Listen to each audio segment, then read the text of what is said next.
Picture a cave wall lit only by a low fire, and a hand pressing a sharpened stone into a small block of ochre, cutting lines that mean something to no one but the cutter, and perhaps not even to them for long. That gesture, small and patient, sits at the root of everything this episode will trace. If a comment feels right, tell me which ancient mark, cave engraving, seal, or amulet you'd most want to hold in your own hand, and consider liking or subscribing for more calm, thoughtful history. The ochre plaque found at Blombos Cave on the southern coast of what is now South Africa carries a series of engraved lines that some researchers believe may have served as a way to count or store information. That interpretation remains uncertain, offered as a possibility rather than a settled fact, but the plaque itself is real, and its lines are deliberate. Someone chose a surface, chose a tool, and chose to repeat a pattern rather than make a single careless scratch.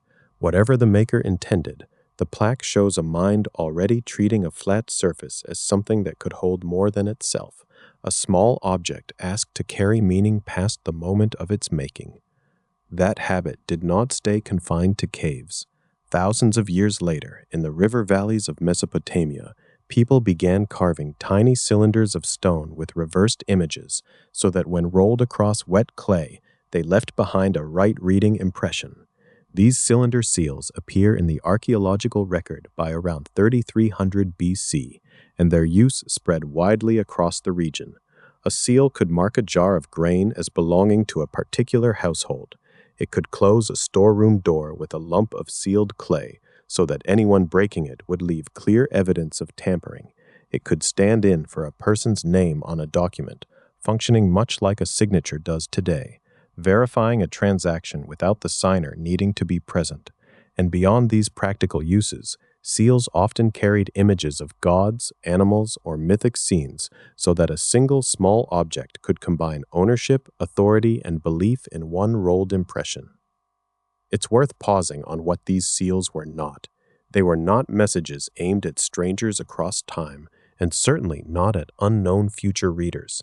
They were built for immediate, local purposes: administration, trade, ritual, protection of property. The person impressing a seal onto clay was almost always thinking about a neighbor, a trading partner, a temple official, or a household member, not about anyone who might dig up that seal centuries later. Yet the very fact that a seal's meaning could survive its maker's presence, could be read correctly by someone who never met the person who carved it, is exactly the quality later message makers would come to prize. Authority, once compressed onto a small cylinder of stone, could travel farther than the voice that once explained it. Alongside these seals of ownership and administration came objects meant to carry something more personal: hope for the body's own survival. In ancient Egypt, small carved scarabs were shaped like the dung beetle, an insect associated with renewal and the rising sun, and inscribed with hieroglyphic symbols. One surviving example, dated to roughly 1640 to 1550 BC, bears hieroglyphs invoking durability and life, meant to be worn or carried by its owner as a kind of protective charm. This was not writing addressed to a distant reader in the way a letter is addressed to a friend. It was closer to a compressed wish, small enough to fit in a palm, intended to act on behalf of its wearer whether or not anyone else ever understood the symbols carved into its surface. The scarab asked to do work quietly, continuously, without needing an audience at all, which is its own kind of message, one meant less to inform than to protect, to hold a hope steady inside a durable shell. If seals carried authority and scarabs carried hope, other objects tried to carry something larger still, the shape of the known world itself. The Babylonian map of the world, inscribed on a clay tablet, reduces the inhabited earth to a schematic disk, encircled by a ring of water the Babylonians called the Bitter River. Cities and regions are marked around this disk, with Babylon itself placed near the center, the Euphrates threading through the design like a spine. Some of the tablet's inscriptions are damaged, and portions remain difficult or impossible to interpret with confidence, so we should be careful not to overstate how much sense the whole document makes even to specialists. but the ambition of the object is visible even where the details are not, a wish to fit an entire understanding of geography, and quite possibly cosmology, onto a surface a person could hold in two hands, something a farmer or a scribe or a foreign visitor could look at and instantly grasp a whole world's rough proportions. A map, in this sense, is another kind of message across distance, not distance in time so much as distance in space, compressing rivers, cities, and edges of the known world into a single readable shape. Maps compress space, amulets compress hope, seals compress authority, but some messages had to solve a different problem entirely: how to say the same thing to more than one audience who did not share a language. Centuries later, in Ptolemaic Egypt, priests and officials faced exactly this problem when they wanted to publish a royal decree that Greek-speaking administrators and Egyptian priests could both read and trust. Their solution, preserved for us on what we call the Rosetta Stone, was to carve the same decree 3 times, once in hieroglyphic script, once in the everyday Demotic script used for administrative Egyptian writing, and once in Greek. The stone is not a philosophical experiment in universal translation. It is a surviving copy of a specific political and religious announcement, produced for practical reasons of governance in a particular time and place. Its makers were not trying to build a system that could speak to anyone. They were trying to make sure 2 specific reading communities, Greek and Egyptian, received the same official message without confusion or dispute. And yet the stone's later fame comes from exactly the quality that made it useful in its own time: the fact that the same content exists in more than one symbolic system, each intelligible to a different set of readers. When European scholars eventually worked with the Rosetta Stone many centuries later, they used the Greek text, which they could already read, as a kind of ladder into the hieroglyphic script, which had become unreadable to anyone living. In effect, the stone eventually did become a message for an audience its makers never anticipated, readers separated not by geography but by an immense gap of time, who had lost the very key needed to unlock ordinary Egyptian writing. A decree written to satisfy 2 communities in 1 century unintentionally handed a bridge to a very different community many centuries later, one the original scribes could not have pictured. That gap between intention and later use matters, because it hints at something this whole episode will keep circling back to. A message can be built for one audience and still end up serving another, stranger one. Distance, whether in years or in something larger, has a way of redirecting a small object's purpose. It's worth asking, at this point, whether anyone in the ancient world imagined an audience even stranger than a future stranger on the same earth. Here the evidence grows thinner, but it does exist. 2 Greek thinkers, Leucippus and Democritus, working in the 5th century BC, developed a picture of nature built from tiny, indivisible particles they called atoms, moving endlessly through an infinite void. From this picture, they drew a striking conclusion. If atoms and void are infinite, and if worlds form through the chance collision and combination of atoms, then many worlds must have formed before ours. Many exist now alongside ours, and many more will form after ours dissolves. This is a claim about the structure of the universe, not a claim about intelligent beings capable of receiving or sending messages, and it would be going too far to say Democritus imagined listeners on those other worlds, waiting for a signal. But the door he opened, the idea that our world is one among many, rather than the only stage in existence, is the same door later thinkers would eventually walk through when they began to wonder whether anyone might be out there to receive something we made. If the universe truly contains many worlds, then every mark we have discussed, the ochre lines, the sealed jar, the protective scarab, the clay map, the 3-language decree, was still only ever built for an audience on this one world. No ancient source describes an attempt to send a signal outward, deliberately, towards some other world entirely. That leap from marking a surface for a neighbor or a future digger of the same soil to marking a surface for an entirely unknown mind on some entirely unknown shore belongs to a much later period of human thought, one this episode will spend the rest of its time exploring. But notice what these ancient objects already prove, taken together. Humans learned long before any radio signal or spacecraft that a small, durable surface could hold identity, the way a seal held a name. It could hold authority, the way a sealed jar held an implicit warning. It could hold hope, the way a scarab held a wish for long life pressed into stone. It could hold geography and cosmology together, the way a clay disk held a whole understood world. And it could hold the same intention in more than one symbolic code at once, the way a single decree spoke Greek and Egyptian in the same breath. Every one of these is a rehearsal, unplanned and unconnected across centuries, for a much stranger question that would eventually be asked out loud. What would it take to build a message meant not for a neighbor, not for a future countryman, but for someone entirely unlike us, somewhere we cannot yet name? That is the soft question sitting underneath everything still to come in this story. If the universe is as vast and strange as the old atomists guessed, full of other worlds forming and dissolving in an endless void, then every message we have ever built, however carefully carved or sealed or inscribed, is still a very small object asking to do very large work. It is a bottle set down carefully on an impossibly wide table. And it's with that quiet tension, hope pressed into something durable, hope aimed further than any hand can reach, that we turn next to a period when people began building not just objects to protect a name or a body, but entire systems of secret and universal signs, a period of enigmas, codes, and the slowly forming dream that some language, some pattern, might be readable by anyone at all. The bottle from the last chapter is sealed now, resting on its wide table, and it leaves behind a question that will not stay quiet. What, exactly, would make a sign readable by someone who shares nothing with the person who made it?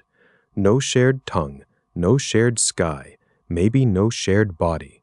That question is old, and for centuries people have tried to answer it not with philosophy alone, but with ink, paper, engraving tools, and patience.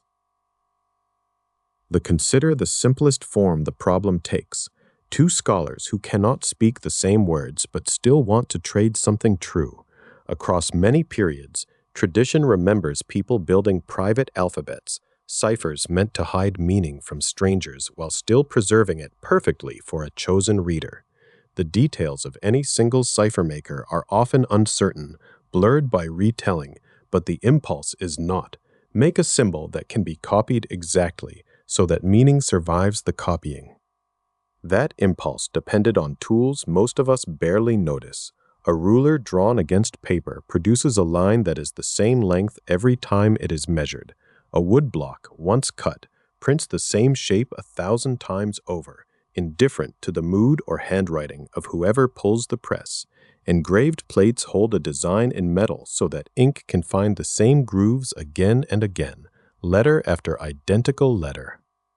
This is the quiet promise underneath all of code making, that a shape, once fixed, might travel unchanged. A printer setting type is, in a very literal sense, manufacturing sameness.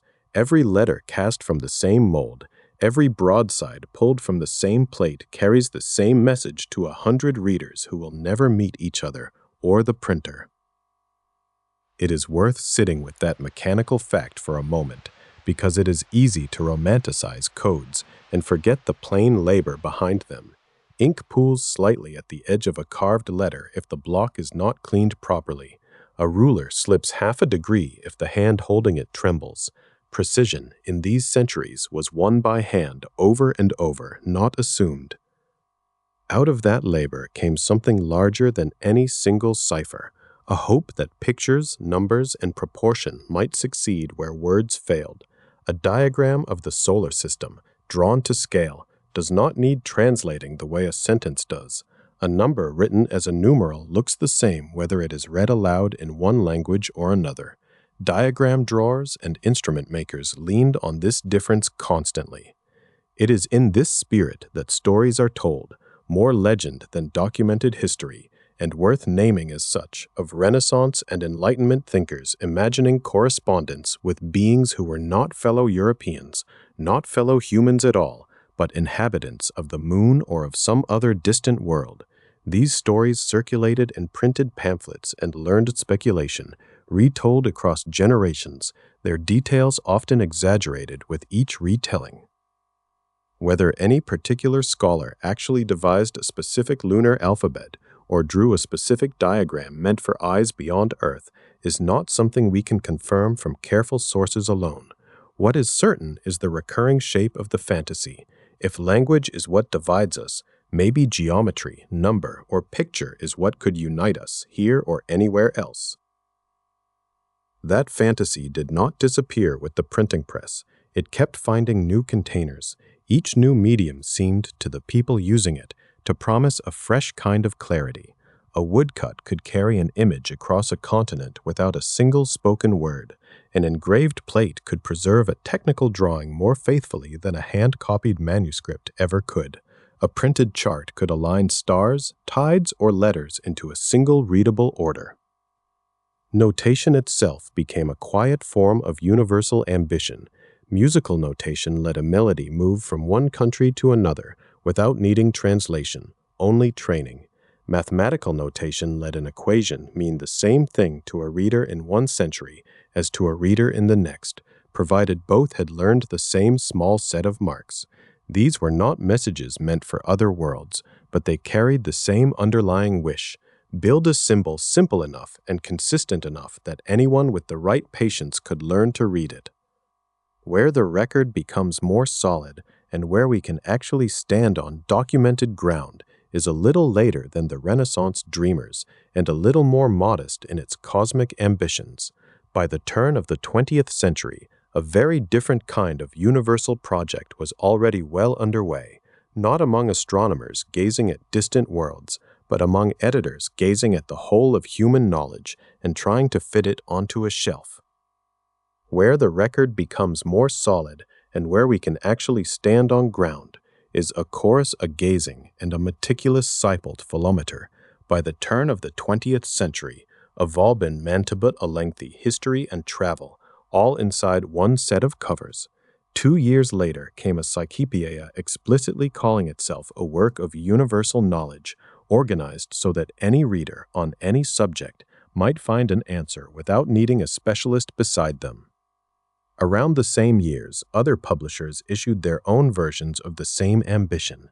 An imperial encyclopedia and dictionary appeared in 1903, then again in a revised edition in 1906, each one describing itself as a library of universal knowledge bound together with an unabridged dictionary, all arranged under a single alphabet. A separate universal cyclopedia and atlas, published in 1901, matched maps to entries so that geography and definition sat side by side.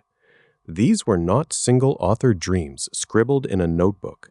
They were large, coordinated editorial projects produced across many volumes, requiring writers, indexers, engravers for their illustrations, and printers willing to set and reset thousands of pages until every entry lined up correctly under its proper letter. The scale alone tells us something about how seriously the goal of universal knowledge was being taken. There is also, in the same period, a chronological cousin to these encyclopedias, a dictionary of dates and universal information relating to all ages and nations, first appearing in 1904 and updated again in 1910, with additions carrying its record of events forward to the 1st of October that year. Its whole purpose was to let a reader locate any date in any nation's history inside one alphabetically ordered reference. Notice what unites all of these projects. Whatever their differences in title or publisher, each one takes the word universal seriously as a working promise, not as decoration. Each one assumes that knowledge, properly alphabetized, properly cross-referenced, properly printed in identical volumes, can be handed to a stranger and still make sense. This is, in its own way, a descendant of the woodcut and the engraved plate, just aimed at an entire library instead of a single symbol. The dream has shifted from one universal sign to one universal shelf, but the underlying logic has not changed. If the arrangement is careful enough, Meaning can survive being handed to someone who never met the person who first wrote it down. It would be tempting, hearing all this, to draw a straight line from Renaissance lunar fantasies to these turn-of-the-century encyclopedias, as though one caused the other in some tidy chain. The honest answer is that the connection is thematic, not documented.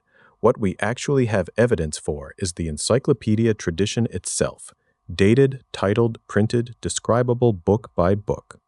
What we do not have, at least not from this kind of source, is a verified record of specific early modern cipher inventors, specific lunar message schemes, or any confirmed forerunner of the kind of message later sent aboard a spacecraft. Those remain, for now, suggestive stories and later ambitions rather than settled history tied to named individuals and dates. That gap is not a failure of the story. It is simply where careful telling has to stop and acknowledge its limits. The dream of a universal sign is old and widely shared, but the encyclopedias of 1900 through 1910 are where the documented trail becomes solid ground, not the earlier legends about hidden alphabets or moon dwellers waiting to be addressed. And yet the emotional thread running underneath both the legends and the encyclopedias is the same, and it is worth naming plainly before moving on. To build a universal sign or a universal shelf of knowledge is to hope that a stranger can receive what you meant without distorting it, without mocking it, without losing the shape of your intention along the way. What is a very particular kind of hope? It is not simply the hope of being understood, which happens constantly in ordinary conversation between people who already share a language. It is the hope of being translated kindly across a gap wide enough that no shared language can be assumed at all, and still coming through recognizable. Every ruler's straight line, every identically printed letter, every alphabetized entry in a bulky encyclopedia volume is a small vote cast in favor of that hope. None of them guarantee it. A symbol copied perfectly can still be misread by someone who has never seen it before, but the attempt itself, repeated across centuries and across very different tools, tells us something about what people were willing to spend their labor on. By the early 20th century, that labor had produced enormous shelves of universal knowledge, arranged for readers who might never meet their editors. It had not yet produced a message meant for an audience beyond Earth, but the habits were already in place. Precision, repeatability, and a stubborn faith that clarity could be built out of raw ambiguity.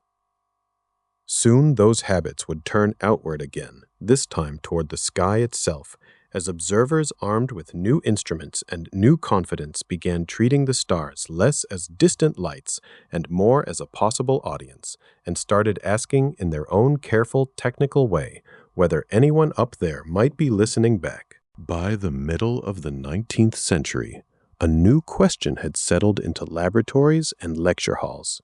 If a message could travel instantly across a continent, why not across the emptiness above it? The telegraph made that question feel almost reasonable.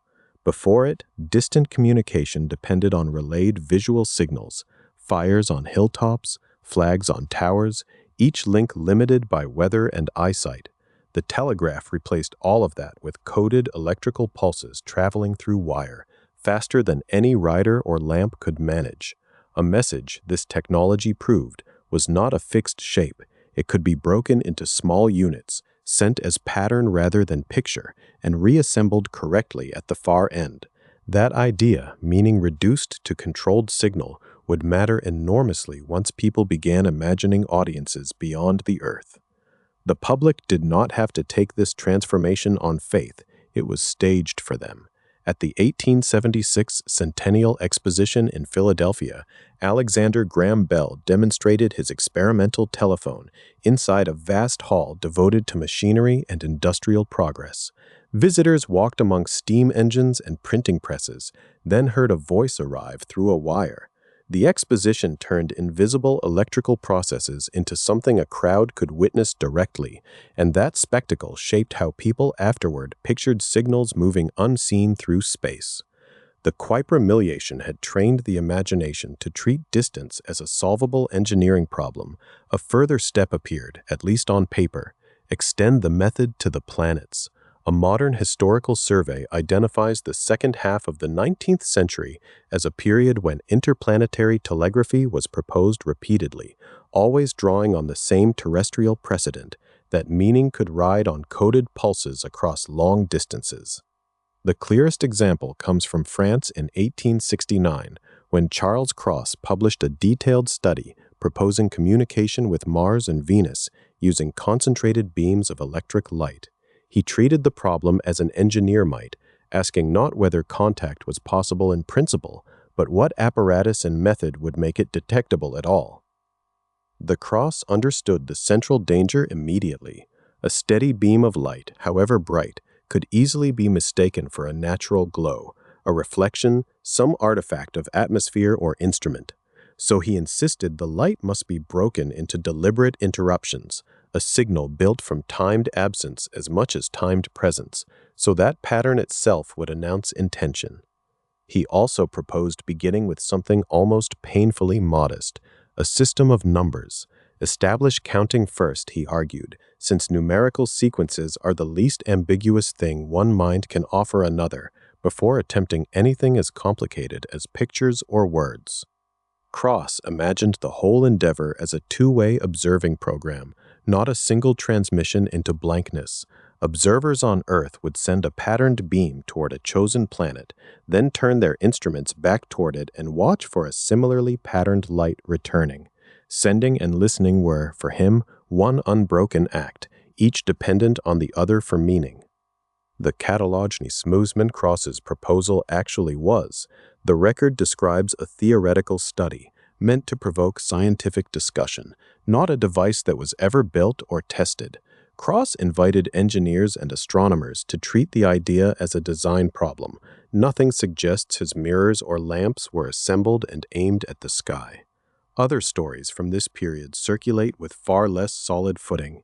It is often repeated that Carl Friedrich Gauss proposed cutting an enormous geometric figure, a right triangle with squares on its sides, into the Siberian forest, so its shape would announce mathematical intelligence to any Martian observer.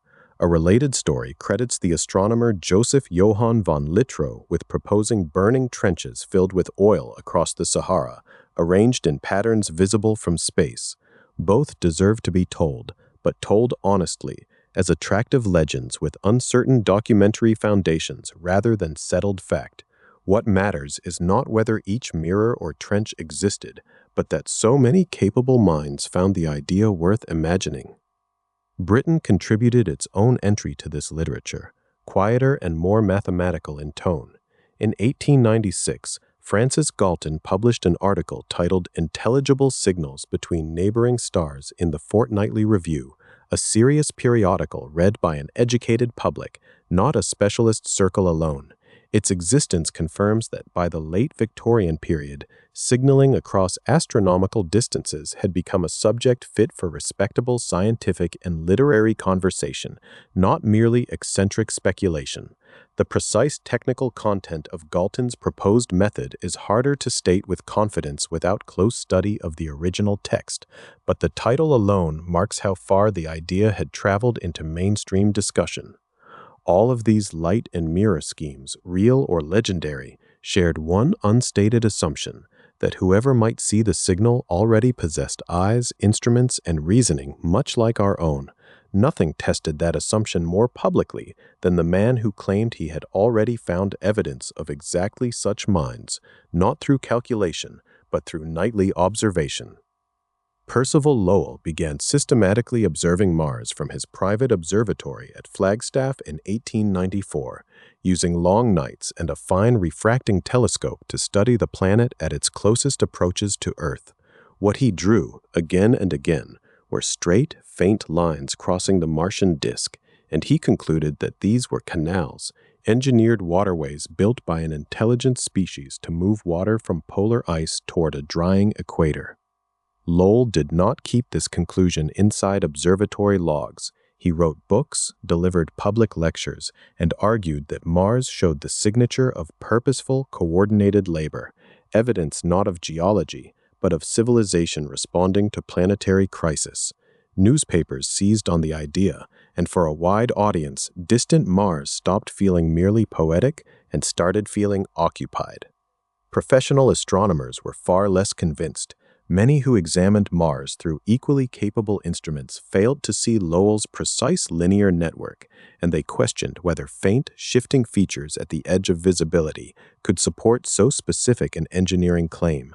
The dispute over the canals continued for years, and later, closer observation eventually failed to confirm any engineered network on the Martian surface.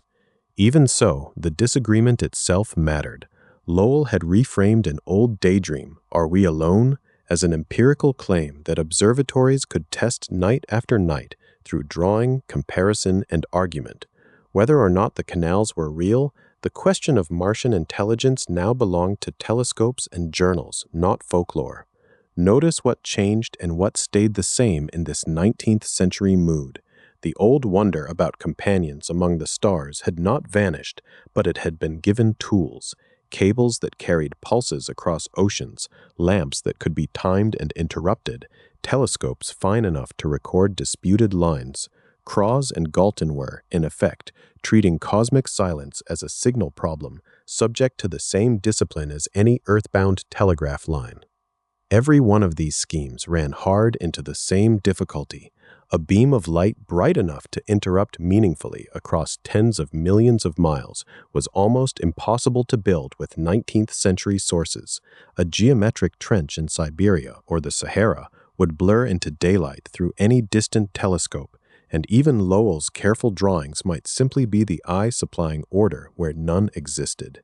Distance did not merely stretch a message thin, it multiplied every chance for noise, error, or wishful reading to overwhelm whatever pattern had been sent. So the century closed with an unusual mixture, genuine confidence born from wires and demonstrations that unmistakably worked, wrapped around open uncertainty about whether that same confidence could reach past the atmosphere. If anyone ever answered a message aimed at Mars or Venus, no clear record of a successful reply survives. What survived instead were careful proposals, contested drawings, and a public appetite trained by telegraph and telephone alike to expect that distance was simply an engineering delay waiting to be solved. That expectation did not fade with the century.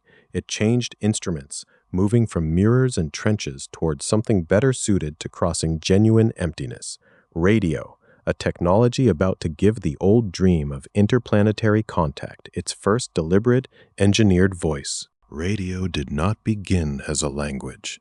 It began as static, a low hiss that a young engineer could not explain, and it took years before anyone thought to ask whether static might be worth answering. In 1932, Carl Jansky was working for Bell Telephone Laboratories, trying to find the sources of noise that interfered with transatlantic radio calls.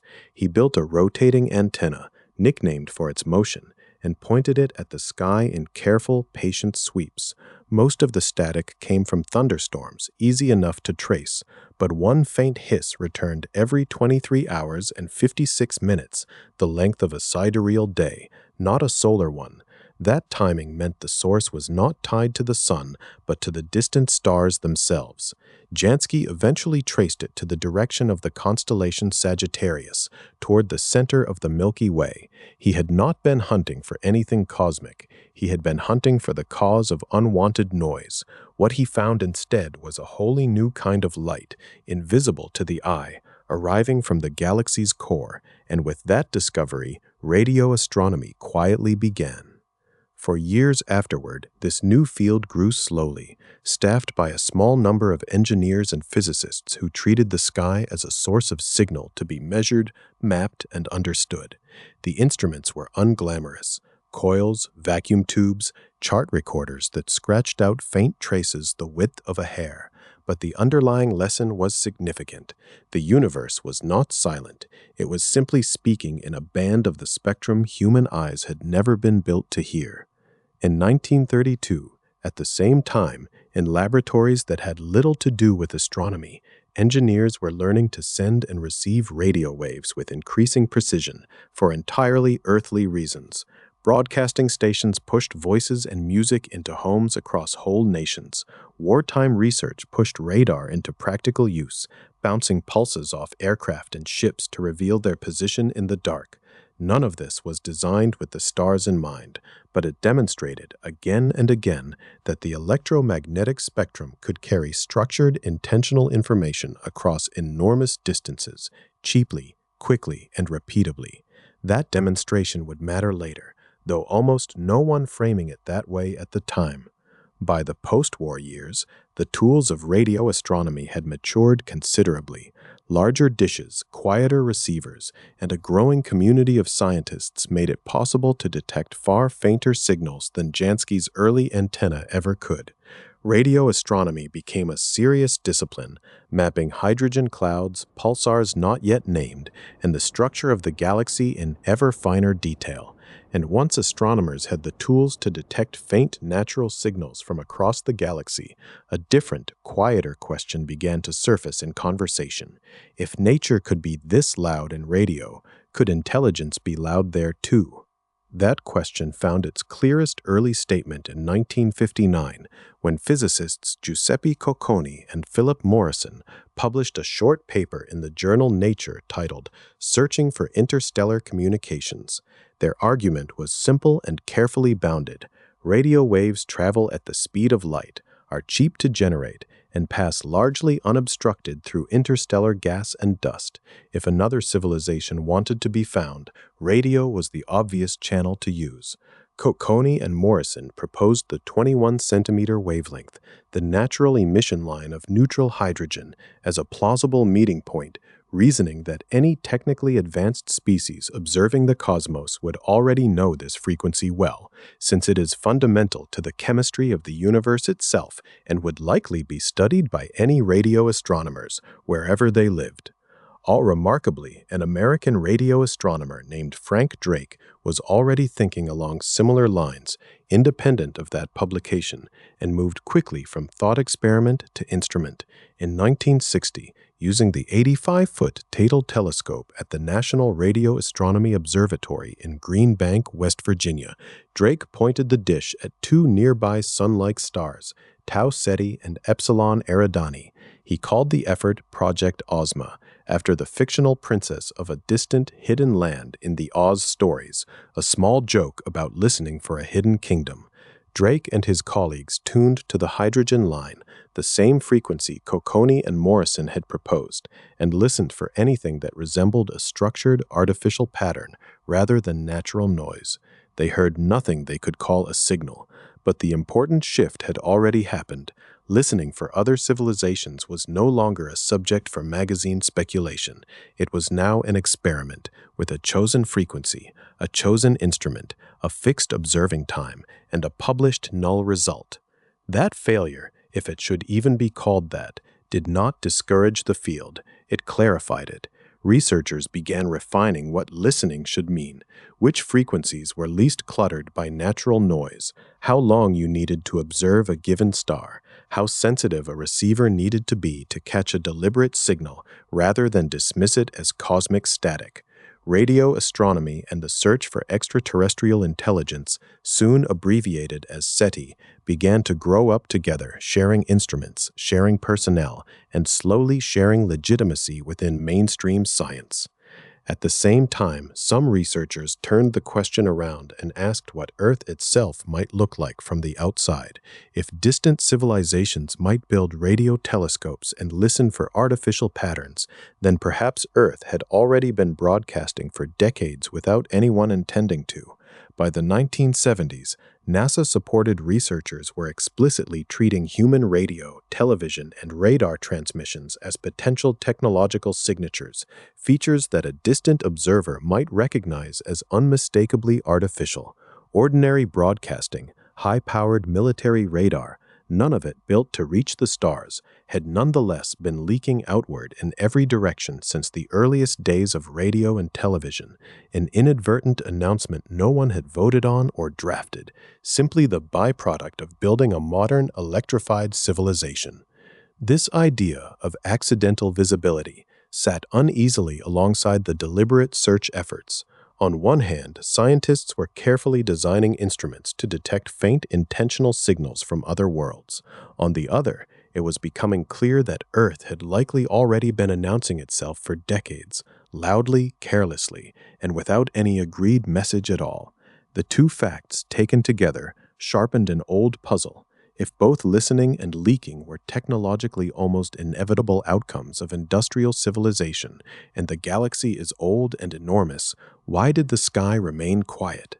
Nobody in these labs claimed to solve that puzzle, but it sat with them at the edge of every session at the telescope, a kind of background hum beneath the technical work. By 1971, the scattered efforts of the 1960s were ready to be organized into something far more ambitious. A NASA-supported engineering study, later published in 1972 under the name Project Cyclops, laid out in exhaustive technical detail what a serious, systematic search for extraterrestrial radio signals would actually require. The study proposed enormous arrays of radio antennas, numbering potentially in the hundreds, linked together to achieve the sensitivity needed to detect even faint signals across interstellar distances. Project Cyclops did not simply ask whether we should look. It asked how large an instrument would need to be, how the receivers should be built, how the frequencies should be sorted from natural noise, and how a genuinely systematic, sustained search program might be run for years or decades. In doing so, it turned SETI from a series of pioneering but limited observations, like Ozma, into a rigorous, long-range engineering problem with defined costs, defined instruments, and a defined chance of success or failure. Over the full Cyclops array as designed was never built, but its influence outlasted its construction. It gave later SETI researchers a shared technical vocabulary and a shared sense of the problem's true scale, one far larger than a single 85-foot dish listening to two nearby stars for a few weeks. Then, in 1974, radio astronomy stopped only listening and for a brief moment deliberately spoke. At the Arecibo Observatory in Puerto Rico, home to what was then the world's largest single radio telescope dish, scientists used the facility's transmitting capability to send a structured message outward, aimed at the globular star cluster known as M13. Frank Drake, by then deeply experienced in SETI work, helped design the transmission alongside Carl Sagan and other collaborators at the observatory.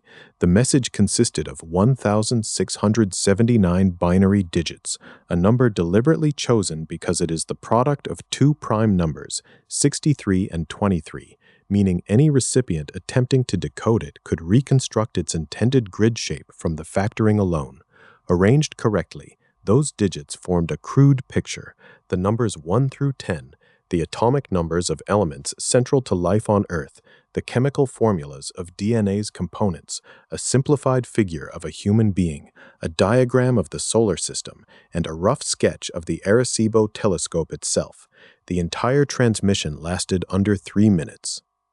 Because M13 lies roughly 25,000 light-years away, any reply, should one ever come, would arrive tens of thousands of years from now, long after everyone involved in sending it, and likely everyone who ever reads about it, is gone.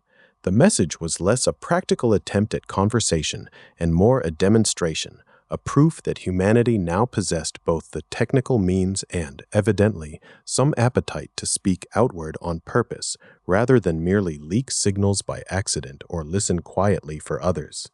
That appetite immediately raised a question nobody in the control room could fully answer that day, and one that has never been cleanly resolved since. Who exactly had the standing to send a message on behalf of an entire species? The Arecibo transmission had been arranged by a small group of scientists, without a global vote, a treaty, or any binding consultation with the wider public. In the decades that followed, organizations such as the International Academy of Astronautics developed formal position papers arguing that any future decision to transmit intentionally toward the stars should involve broad international consultation, precisely because no single nation, institution, or research team could rightly claim to speak for humanity as a whole.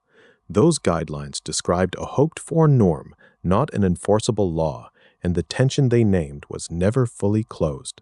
So by the mid-1970s, radio had completed an unlikely journey. It had begun as an annoying source of static in a telecommunications lab, revealed itself as a channel for detecting the structure of the galaxy, become a tool for systematically listening for other minds, and finally, briefly, became a chosen language aimed outward with prime numbers, a stick figure, and a picture of the telescope that sent it. Each step had been carried out with enormous technical care, frequencies chosen for their universality, timings measured to the second, patterns built to be legible to a mind that had never seen Earth, and every choice weighed against the risk of being misread, ignored, or simply lost in the static of a very old, very large, very quiet universe. That same instinct toward care, choosing symbols an utter stranger might actually understand, was about to leave the radio dish behind and take a far more physical form. In the years just ahead, small teams would begin designing objects rather than signals, metal plaques, engraved diagrams, golden records, meant to travel bolted to spacecraft rather than riding invisibly on radio waves, carrying Earth's introduction of itself into the dark on solid, enduring, deliberately chosen surfaces. Somewhere in a small design room, in the late months of 1971 and into 1972, a question sat on the table that no radio dish had ever fully answered. How do you draw a picture of humanity that a total stranger, with no eyes like ours and no shared language, might actually understand? Not a signal this time, an object, something that would sit bolted to a spacecraft, silent, for however long it took someone, or no one, to find it. The spacecraft were Pioneer 10 and Pioneer 11, built to fly past Jupiter and Saturn and then keep going, out past the planets entirely, on trajectories that would never bring them home. Each one carried a small plaque meant to tell an advanced civilization something about the craft's creators and their place of origin, if it were ever recovered long after its scientific work had ended. Carl Sagan and Frank Drake designed that plaque, working within the compressed timeline a launch date imposes on any team. The surface itself is modest, a rectangle of gold anodized aluminum bolted to the antenna support struts, meant to survive micrometeorite sandblasting and cosmic radiation for as long as the spacecraft itself might last. Every inch of it had to justify its presence. Linda Salzman Sagan produced the actual drawing, the human figures at the plaque's center, a man and a woman standing together, the man's hand raised, intended as a gesture of greeting. That single posture, sketched and reconsidered, had to stand in for the full range of human bodies and human ways of saying hello, using only a few engraved lines.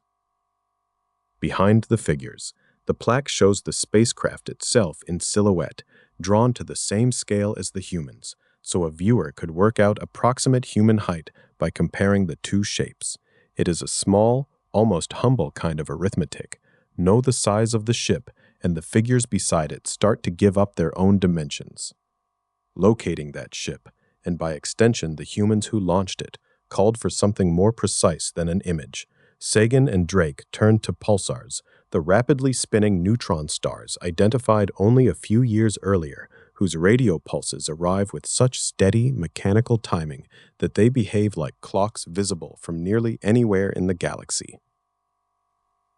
The plaque marks the sun's position with lines radiating outward to 14 specific pulsars, each one labeled not with a name, but with a binary number giving its pulse period, a kind of galactic address written in timing intervals rather than street names. A civilization capable of finding and reading the plaque, the reasoning held, would likely already know how to measure a pulsar's period for itself. That same 14-line pulsar map, radiating outward like a compressed starburst, resurfaced years later, reused with modification on the cover of a far larger project, the Voyager record, launched in 1977. NASA treated it explicitly as a more ambitious successor to the Pioneer plaques, not a separate idea starting from nothing. Where the Pioneer plaque had to compress an entire introduction onto a few inches of etched metal, the Voyager record could hold something closer to an archive. Each of the two Voyager spacecraft carried a 12-inch gold-plated copper phonograph record, sealed in a protective aluminum jacket and packaged with a cartridge and needle, so a finder with no player of their own could, in principle, still make the thing speak. Assembling that archive fell largely to Carl Sagan, whom NASA asked to organize the overall message, leading a team working within a schedule measured in weeks rather than months. They sorted through sound recordings, photographs, and music from cultures and eras across the planet, deciding again and again what single example could stand in for something far larger than itself. The record needed no shared alphabet to explain how it worked, because its cover carried instructions engraved directly into the metal, using a logic borrowed from the pioneer plaque, physics and diagrams instead of words. A stylus and correct rotational speed were shown, alongside binary digits meant to specify exact numerical values rather than rough description. To anchor those numbers, the designers turned to something more fundamental than a pulsar's period, the transition between two low-energy states of a hydrogen atom, an event whose timing depends on no particular planet, language, or culture. The cover uses that transition to define the basic time unit needed to work out playback speed and other encoded measurements. The cover also had to explain, without a sentence of language, how the record's pictures were meant to be reconstructed. The design shows each image encoded as a sequence of vertical scan lines, a stack of thin traces meant to be reassembled row by row into a two-dimensional picture, the same underlying principle behind an ordinary broadcast television image. To make sure that reconstruction actually worked, the cover includes a circular test image, engraved as a shape a recipient could compare against whatever they first managed to reproduce. If the circle came out looking like an oval, the finder would know their aspect ratio was wrong and could adjust the scan line spacing until the picture resolved correctly. Once that decoding method could be trusted, the record itself could carry far more than static engraved diagrams. It held 115 analog images, translated into that same scanline format, covering subjects meant to sketch a portrait of Earth, anatomy, landscapes, cities, family groups, technology, food, and daily life gathered from many regions and settings. Deciding what counted as representative was, by every account, one of the harder parts of the work. A single photograph of a family, a single street, a single meal, had to imply variety it could not possibly show in full, and the team had to accept over and over that any chosen image would leave far more excluded than included. Alongside the pictures sat sound, not only music but recordings of the physical planet, wind, thunder, surf, animal calls, footsteps, a heartbeat, laughter. These natural sounds offered a listener, human or otherwise, a sense of the acoustic texture of a living world, distinct from anything spoken or performed, an ambient signature of Earth's ordinary noise. Music filled a large portion of the remaining time on the record, drawn deliberately from different cultures and different centuries, placed side by side rather than ranked by prestige or familiarity, so that no single tradition could stand alone as though it were the only one worth preserving.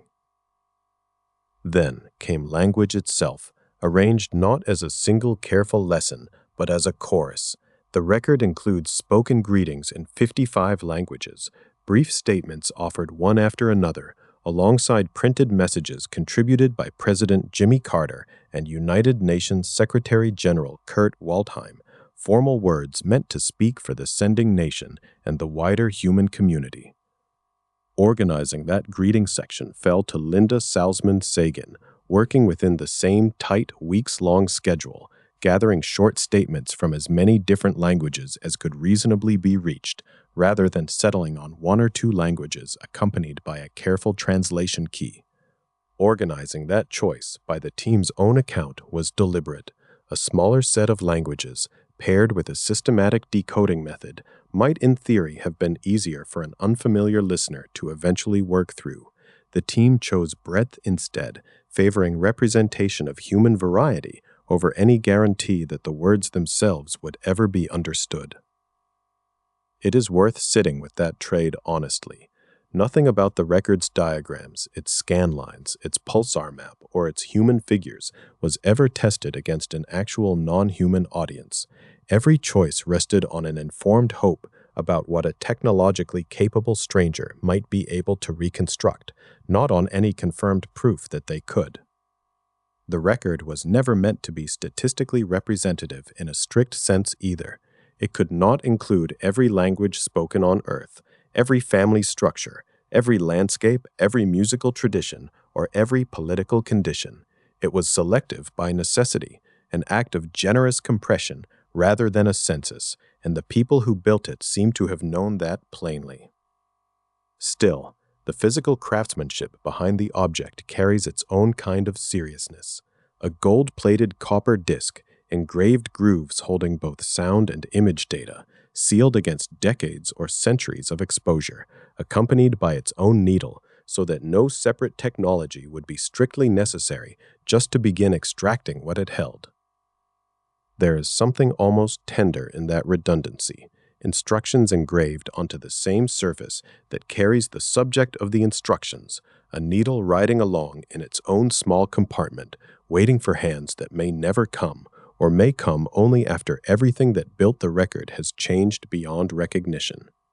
The Pioneer Plaques and the Voyager record share the same underlying wager that certain things, human anatomy set against spacecraft scale, pulsar timing, hydrogen's atomic transition, binary counting, might be legible to any sufficiently capable observer, regardless of biology, language, or history, because they are built from physics rather than culture. Everything layered on top of that foundation, the images, the music, the greetings, the printed messages from world leaders, carries a softer kind of confidence. Those choices speak less to certainty about what a stranger could decode and more to what the senders wanted said about Earth, whether or not anyone out there would ever hear it.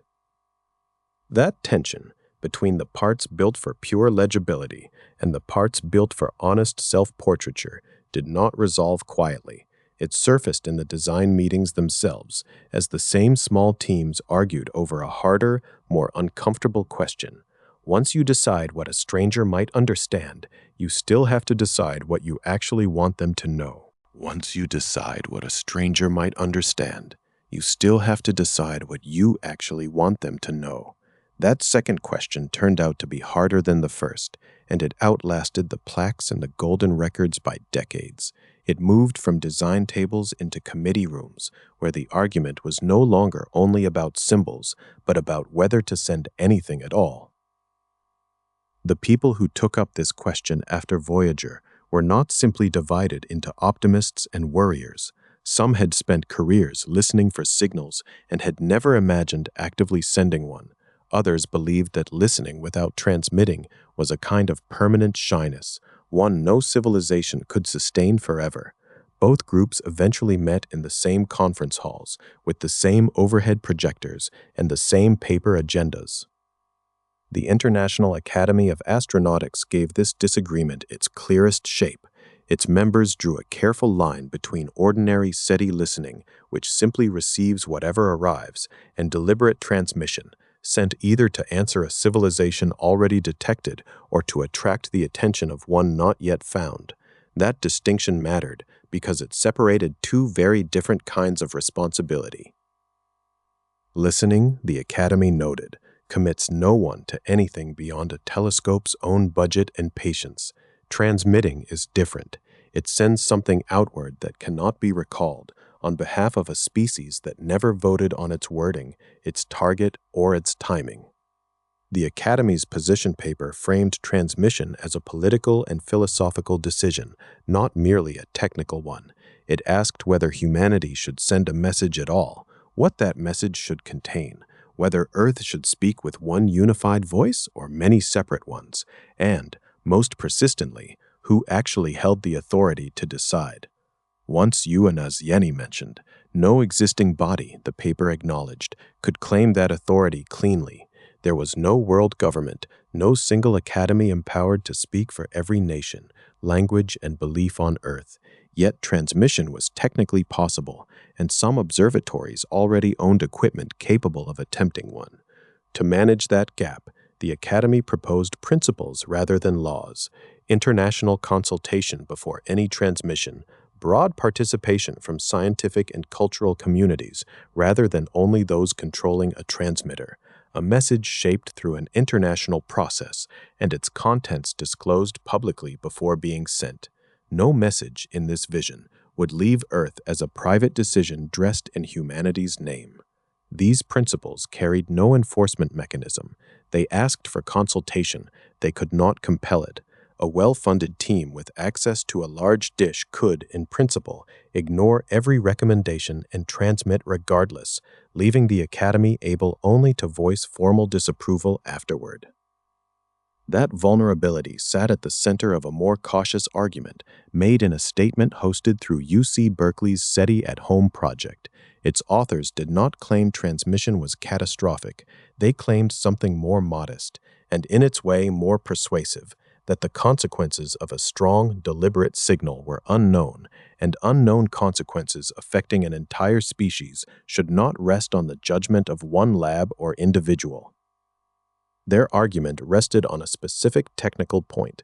Defenders of unilateral transmission had sometimes claimed that Earth was already loud, that decades of radar and broadcasting had leaked into space regardless of intention, so a new signal added little real risk. The Berkeley statement disputed that comparison directly. A focused, high-powered transmission from a large radio or optical instrument, they argued, is not equivalent to diffuse accidental leakage scattered thinly in every direction. A deliberate beam can be more detectable across interstellar distances than the ordinary background noise of television and radar ever was, which meant the visibility argument actually cut against its own defenders. If focused transmissions really were more detectable than background leakage, then not every signal could be judged by the same standard.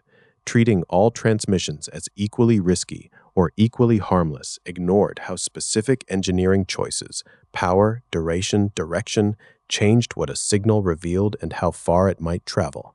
This need for finer judgment led to the San Marino scale, built specifically to avoid treating every transmission as equally consequential. Rather than asking whether transmission is good or bad in the abstract, the scale asked plainer questions. How strong is this signal relative to background emissions? How long does it run? Is it repeated? Is it aimed at a target? And how much information does it carry? None of those measurements could predict how a receiving civilization might react, since no data existed on that question at all.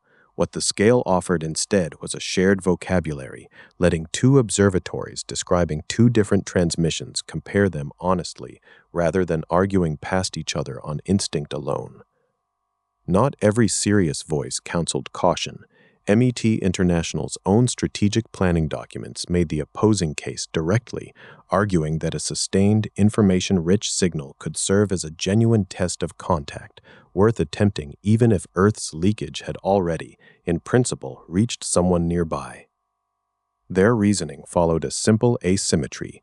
If accidental radio noise had already reached a listening civilization, then withholding a deliberate signal preserved little real privacy, while sending one might finally produce the reply that decades of passive listening alone had failed to produce. Both sides, in effect, agreed that any answer required guesswork, and disagreed mainly about which risk deserved more weight, the risk of unknown consequences or the risk of permanent, unbroken silence. Legal scholars entered the argument through a different door, asking not what should be sent, but whether any of this required binding law at all. One widely discussed analysis in international law scholarship concluded that existing professional protocols, imperfect as they were, might already be adequate, while still recommending wider public discussion and possibly non-binding measures through the United Nations. That conclusion satisfied almost no one completely. Advocates for stronger oversight felt it left too much discretion with individual scientists and their institutions.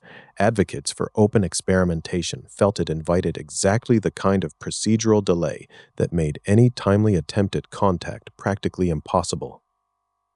More recent scholarship has tried to move the argument away from pure intuition, treating METI as a decision made under genuine uncertainty, comparable to other strategic choices whose outcomes cannot be known in advance and must instead be modeled explicitly, with assumptions stated rather than left implicit. These models required assigning numbers, however provisional, to things nobody could actually measure: the likelihood that any signal would be received, the chance that a response would be friendly, indifferent, or harmful, and the relative cost of transmitting compared with staying silent indefinitely. Every such model depended on assumptions about civilizations whose psychology, motives, and even existence remained entirely unknown, which meant the numbers functioned less as forecasts than as a way of making disagreement rigorous instead of merely emotional. A separate, oddly practical question ran underneath all this theorizing. Even if humanity agreed to send a message, could any stranger actually read it? A public test called the SETI Decrypt Challenge offered one partial answer, distributing roughly 2 million binary digits, styled after a hypothetical interstellar transmission, and inviting anyone to attempt a decoding. More than 300 people submitted attempts, and 66 produced correct solutions, often by working together, comparing partial insights across forums rather than solving the puzzle alone. More than 300 probiotics. That result showed something modest but genuine. Proposed interstellar messages can be tested for intelligibility among human solvers, and successful decoding sometimes depends on collective effort rather than a single brilliant reader working in isolation. It showed nothing about extraterrestrial minds. The volunteers already shared human mathematics, human habits of pattern recognition, and a common cultural background with whoever designed the puzzle, none of which any actual alien recipient could be assumed to share.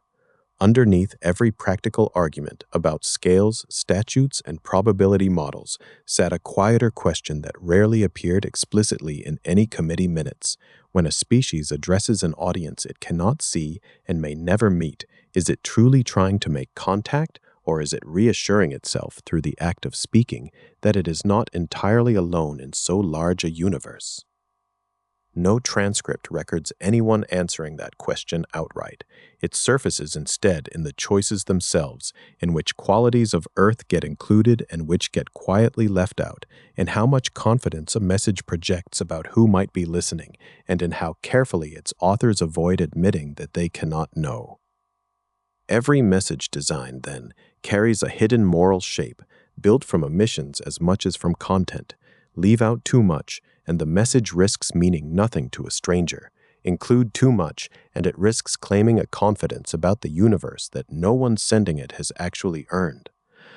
The silence surrounding all of this, the plain absence of any confirmed reply from anywhere, does not resolve the argument either. It can be read as distance, as timing, as the ordinary limits of instruments still young for the task, or simply as evidence that no one nearby happens to be listening at all. None of the committees, statements, or scales settled the deeper question of whether humanity should speak first into that silence. What they left behind instead was a careful, documented record of how thoughtful people tried, in ordinary rooms with ordinary coffee cups, to decide how much of Earth belonged in a beam of light. That same instinct, deciding what belongs in something meant to travel very far, did not end with radio debates. It returned, more physically than ever, in the smallest objects, the tiny archives built to survive vast distances, which we turn to next. Once the debate over what to reveal had run its course, a quieter question took its place. Not what humanity should say to the universe, but how anyone builds an object meant to survive it without ever being opened again. A plaque, a record, a spacecraft itself, each one an archive built on the working assumption that no human hand will ever return to check on it. That assumption changes everything about how such a thing gets made. A letter left on a desk expects a reader within the week, and if a word is wrong, there is time to fix it. A message bolted to a spacecraft expects a reader, if it has one at all, across centuries, and it must survive the entire journey without the chance of a second draft.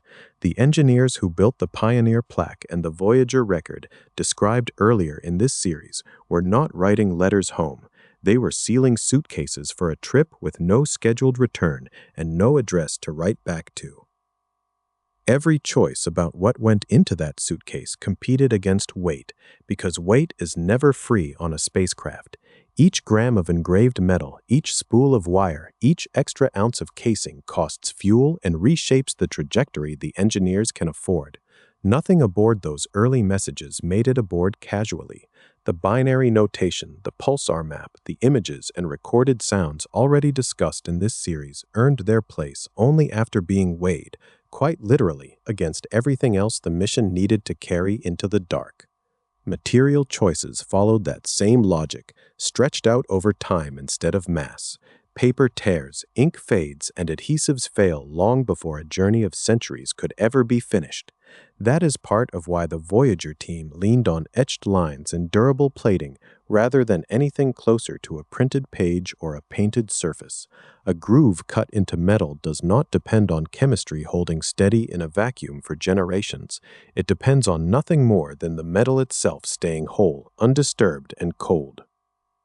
There is something almost domestic in how the actual contents were chosen, even while the outer casing was built like armor plating.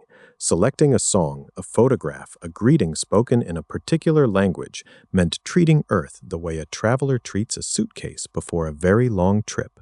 Not everything fits, so you choose what represents you, in case nothing else survives to speak for you afterward. That tenderness sits oddly and rather movingly right beside the cold arithmetic of mass, radius, and launch cost. Around these objects, a certain mythology has grown up almost on its own, repeated more often in retellings than in engineering records. It is sometimes said that a golden record might someday be found and played by hands, or by something resembling hands, unimaginably far from here. That image belongs to legend rather than to documented expectation, and it is worth naming clearly as such. The real accomplishment was never a guaranteed audience. It was building something durable enough to still exist intact long after everyone who made it has died and been forgotten. Durability, in practice, means planning for enemies that move slowly and never announce themselves. Radiation degrades circuitry gradually, over years rather than moments. Extreme swings between raw sunlight and total shadow expand and contract metal in ways that can loosen fittings or warp a once flat surface. Micrometeorite dust, moving at enormous relative speed even at almost no mass at all, can scar a polished plate over enough passing time. None of these threats arrive suddenly. They accumulate patiently, the way almost everything in deep space accumulates, given centuries in which to work. Engineers answer that patience with a patience of their own, redundancy, simplicity, and materials chosen for how they age rather than how they gleam on the day of launch. A message meant to be read only once, decades or centuries later, cannot depend on any single fragile part holding together. It has to keep existing, unattended, in an environment that seems built to erode almost anything given enough time to work on it. That same philosophy of building for a journey with no service calls and no return visits carried forward long after the Pioneer and Voyager plaques were sealed shut. In 2006, NASA's New Frontiers program launched a very different kind of tiny archive, a probe named New Horizons, engineered for a distance and a duration that made its predecessors look almost modest by comparison. New Horizons was built by the Johns Hopkins University Applied Physics Laboratory, together with the Southwest Research Institute, with a team led by Alan Stern. Their task was not to inscribe a single plate or press a single groove into a record. It was to build an entire working spacecraft capable of operating reliably across a journey measured in years, headed toward a target no spacecraft had ever approached closely before. That target was Pluto, and New Horizons became the first spacecraft to perform a flyby study of it, capturing high-resolution photographs of Pluto and its moons. In a sense, the whole probe functioned as an archive in motion, an instrument built to gather, hold, and eventually transmit humanity's first close look at a distant, icy world, carried by hardware expected to keep functioning long after the flyby itself had ended. The launch details matter here because they show just how deliberately this kind of mission is built for permanence rather than for a quick round trip. New Horizons lifted off on January 19, 2006, from Cape Canaveral aboard an Atlas V rocket, sent directly into an Earth and solar escape trajectory. There was no plan for return, no scheduled homecoming written into the mission profile. From the moment of launch, the spacecraft was meant to keep moving outward indefinitely, in much the way the earlier Plaques were meant to keep existing indefinitely once they were bolted quietly into place. That is precisely why New Horizons anchors this chapter more solidly than almost anything else available in the historical record used here. It is a named, dated, publicly documented probe tied to a specific agency program and a specific engineering team, built explicitly for a long-duration journey that continues past the familiar boundaries of the solar system's inner neighborhood. It shares the same underlying logic as the golden record and the metal plaque before it. Build it once, build it carefully, and then let distance and time do the rest of the work without further help from anyone on the ground.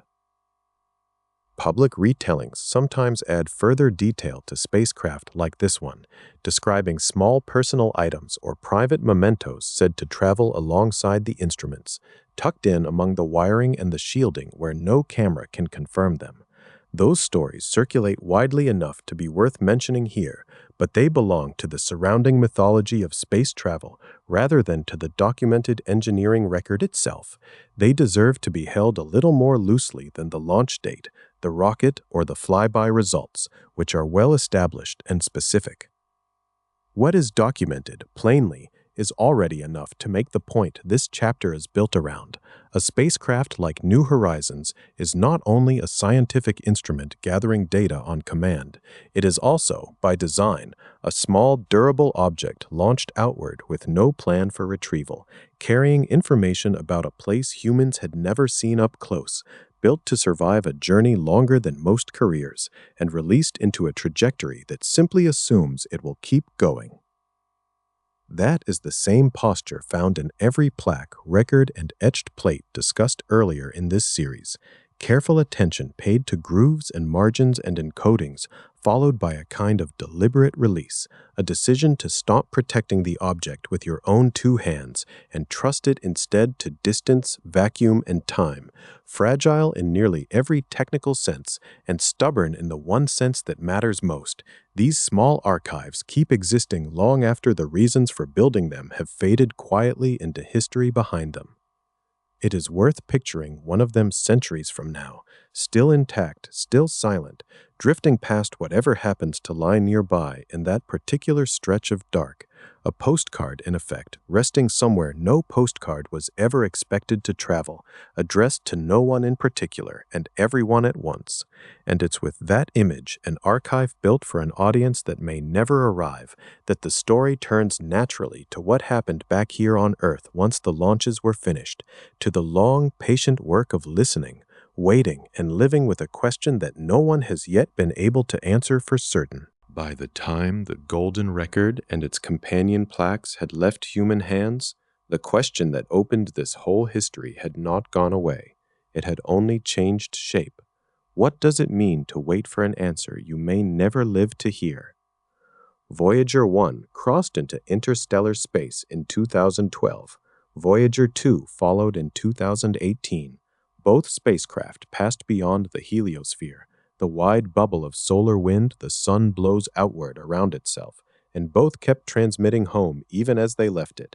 They remain, to this day, the only human-built objects known to have operated in that space beyond the sun's direct influence. That fact is worth sitting with, because it means the golden records are no longer speaking from inside our solar neighborhood. They are speaking, however faintly, from outside it. Voyager 1 crossed into interstellar space in 2012, but leaving the heliosphere is not the same as arriving anywhere. The people who built the Voyager records understood this from the start.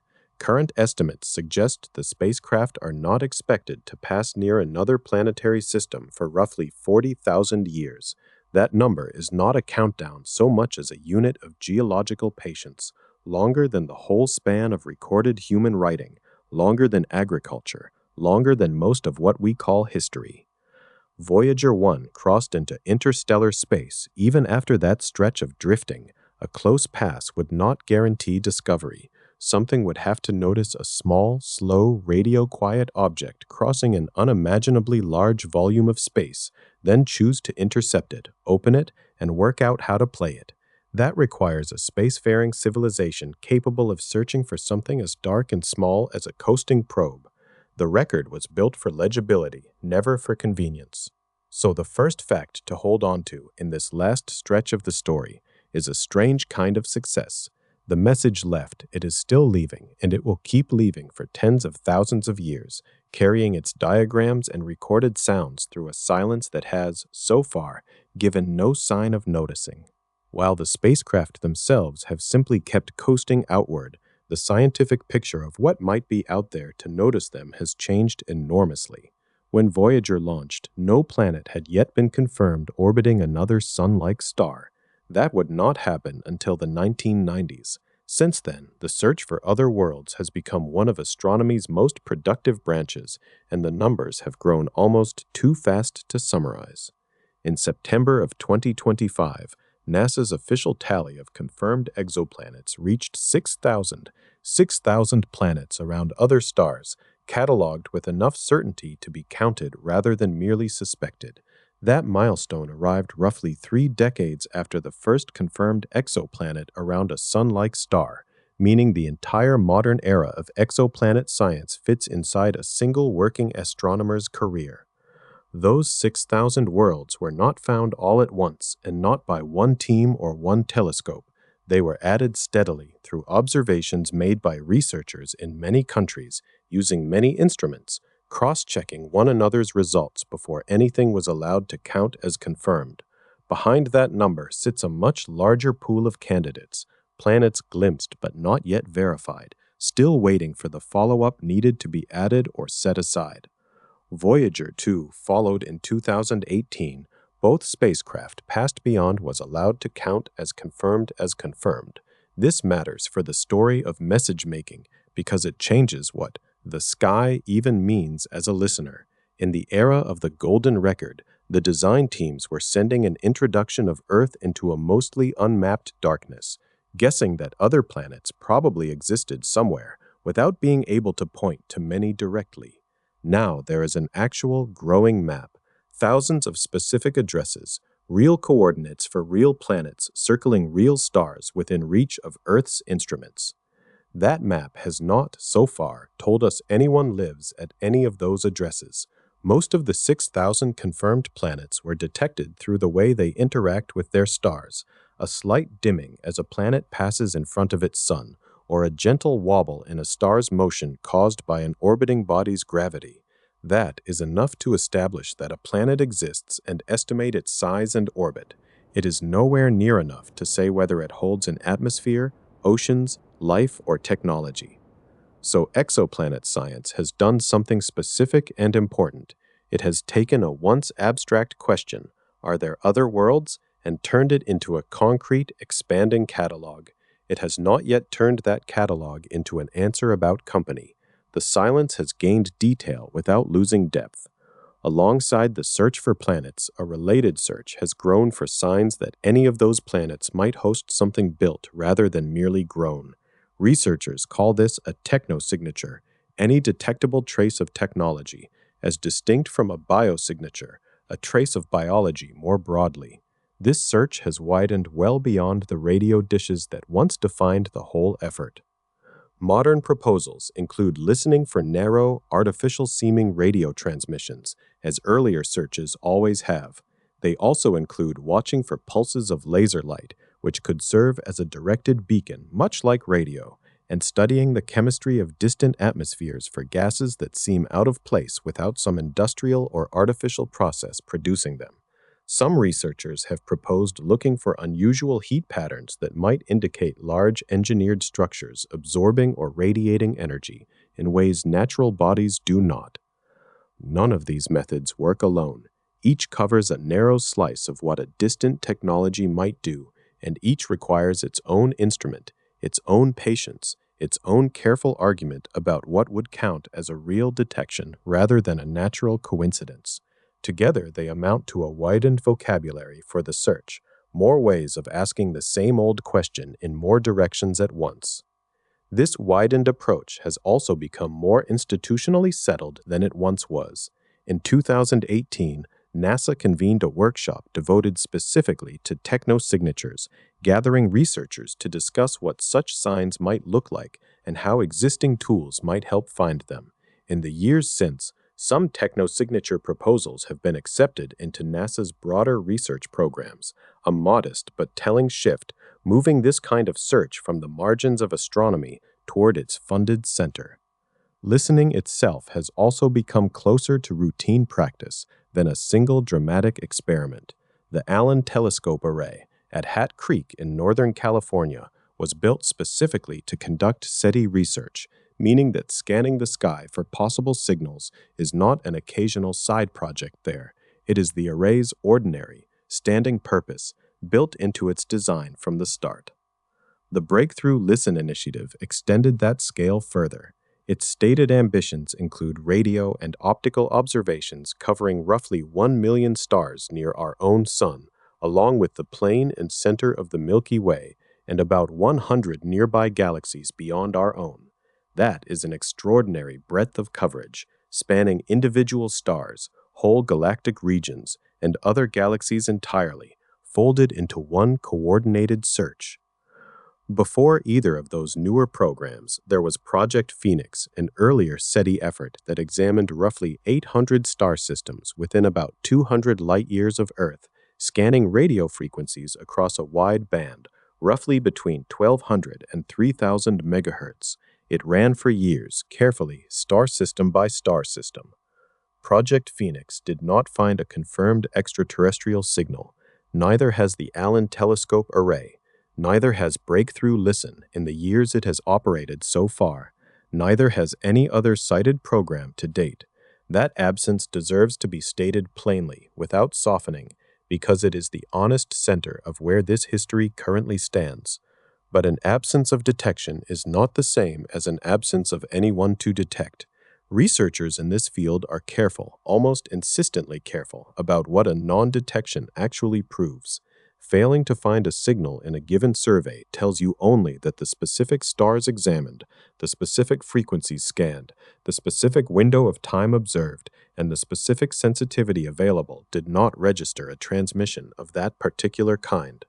It does not tell you that other stars are silent, or that other frequencies are empty, or that no civilization exists, only that this search, with its particular limits, did not happen to catch one.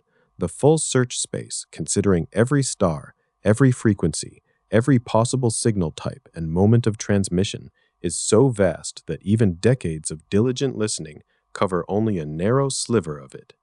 That distinction brings the story back, once more, to a question raised generations ago, often remembered as the Fermi paradox.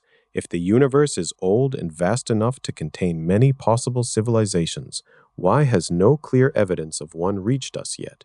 It is tempting to treat that as a puzzle awaiting a single clever solution, but the searches described here suggest something gentler and more honest. It may simply be a long pause in a conversation that is genuinely difficult to hear from where we happen to be standing, with the instruments we happen to have built so far. A pause is not the same as an ending.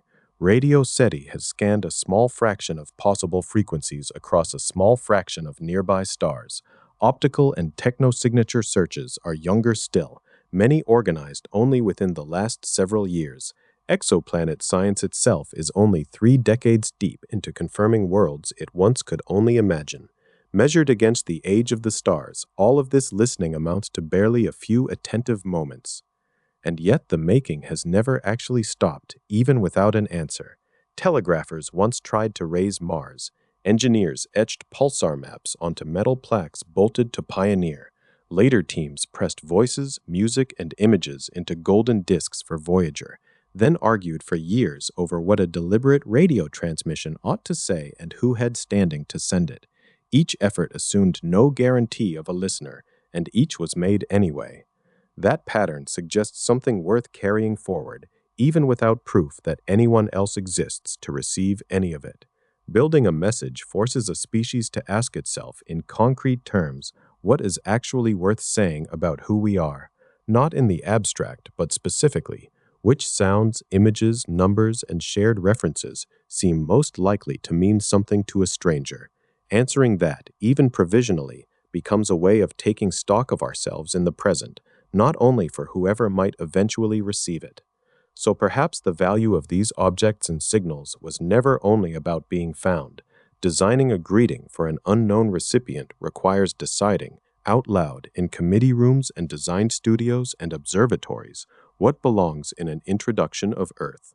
That decision reveals as much about the people making it as it could ever reveal to anyone receiving it, which may be part of why the impulse has outlasted every specific technology used to carry it.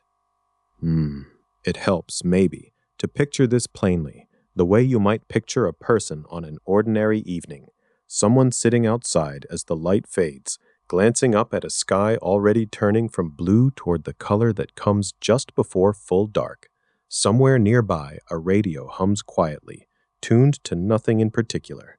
In a drawer inside the house sits some small remembered object, a photograph, an old recording, a keepsake meaning almost nothing to a stranger and everything to the person who kept it. That is not a bad way to hold this whole history at its end. 2 spacecraft still drifting outward, carrying records that will not be readable to anyone for tens of thousands of years, if they are ever readable at all. 6,000 confirmed planets and counting, scattered across a mapped sky that has not yet spoken back. Telescopes standing at Hat Creek and elsewhere, listening across frequencies and star lists too large for any one lifetime to finish checking. And beneath all of that instrumentation, an old, ordinary human habit persists, making something meant to be understood, sending it outward, and simply waiting patiently for whatever answer the silence eventually decides to give or not give in its own unhurried time.